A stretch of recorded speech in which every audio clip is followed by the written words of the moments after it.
bahan makanan yang dapat menetralkan, mengasamkan, dan mempertahankan derajat keasaman makanan. Fungsi penambahan pengaturan keasaman, salah satu untuk penambahan asam pada pangan adalah untuk memberikan rasa asam. Asam juga dapat mengintensifikasikan penerimaan rasa-rasa lain yang menyebabkan rasa asam adalah ion H+ atau ion hidrogenium H3+. Selain itu, asam dan garamnya juga memiliki fungsi dalam produk pangan. Beberapa fungsi utamanya adalah berkontribusi terhadap rasa dan pelapor, menurunkan pH untuk mencegah atau menghambat pertumbuhan mikroba, mempertahankan pH untuk mencegah atau menghambat pertumbuhan mikroba.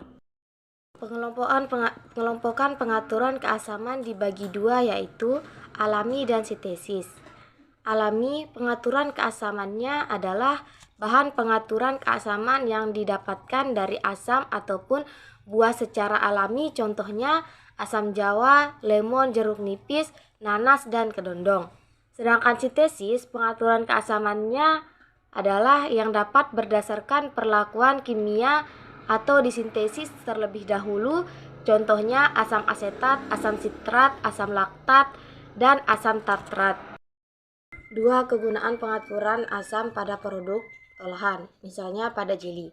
Asam yang ditambahkan pada pembuatan jeli digunakan untuk mengokohkan jaringan jeli terbentuk. Derajat keasaman pH dapat diukur dengan menggunakan kertas lakmus atau menggunakan pH meter. Semakin asam maka semakin kecil nilai pH-nya.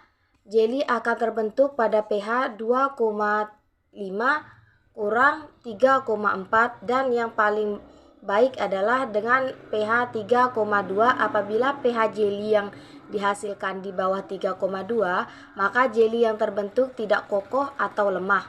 Sedangkan bila pH-nya di atas 3,2, maka jeli akan terbentuk kokoh. 3. Keuntungan kerugian pengaturan keasaman. Kerugian, beberapa bahan asam sifatnya sangat korosif sehingga pada saat masuk ke mulut akan terasa pada saat masuk ke mulut akan terasa panas yang membakar disertai dengan rasa sakit yang tidak terhingga gejala racun dari asam gas.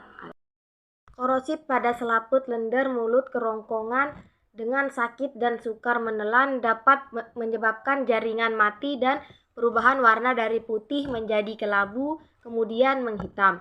Sakit di daerah lambung, penderita MAH maupun MAH akut yang harus menghindari makanan maupun minuman yang mengandung pengatur asam secara berlebihan, baik yang alami maupun yang sintesis. Luka yang bergelembung, pengonsumsian asam sitrat secara berlebihan dapat mengakibatkan kerusakan pada enamel. Mengingat sifat-sifat asam yang cenderung korosif, kurang lebihnya saya mohon maaf. Assalamualaikum warahmatullahi wabarakatuh.